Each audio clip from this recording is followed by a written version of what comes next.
台湾话艺术水个好，国情解说2句我含你做参考。解说，解文说理。好朋友来讲，迄天我去找阮知己的，国情啊，我知，恁知己的就是北部电台做节目真出名阿国啊，对，伊的名跟我共一日讲嘛，我拢叫伊共国的嘛，吼。我一日去到伊的办公厅尔，伊还袂有节目，伊拢做下晡的时段，伫空中吼讲甲呢条条有理啦。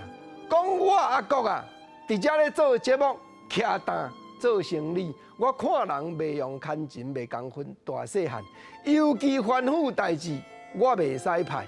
啊，人有啥物订单失甲差，我嘛袂带二东带二西。讲话阁有倒句呢，头拄啊，阁正咧讲，我看人袂用牵钱。听着阿公兄讲即句，我就去变啊。原来日本时代台历大书典就有记载即句词，牵钱的意思，就是讲。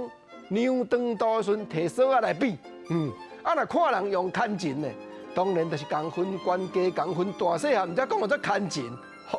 事实即句话原来已经真罕得听，所以听到阿公兄咧讲尔，我赶紧甲记起来，这唐书台历大书典内底有记载。过来，头拄阿国正有讲，阿公兄第2句讲，我吩咐代志做工课，交代代志，我袂用使派。那使派，你斟酌甲查落去，原来日本时代就有安尼。原来台历大书典内底就有记载安尼，意思就是讲吼，迄个口气真歹啦。咧吩咐车驾代志的时阵吼，安尼讲东讲西，叫东叫西，甚至个比手画刀，安尼讲我这使派啦。我吼阿国啊吼，我咧讲吩咐代志、交代代志，我袂用使派。我对我的同事拢真客气，佮真好意就对啊。我若真正讲有啥物订单的时候，我嘛袂带二东带二西。搁真赶紧搁落去查，即句带二，即马马上罕得听啊呢。原来日本时代专家台历大书典内底，原来有收集到即句话，原来唐书带二就是啥，都是牵拖啦。所以吼，若讲真正代志有啥物无照心愿的所在，我袂当安尼带二即个带二迄个。阿公兄表明讲。我毋是讲空中咧经我的形象尔，我私底下做人嘛是安尼。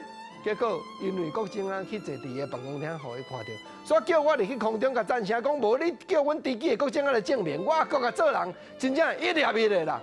国政就咧研究，台历大书典内底所收集，真侪遮的唐书，民间的国家节目咧讲，咱就要甲捡起来做参考。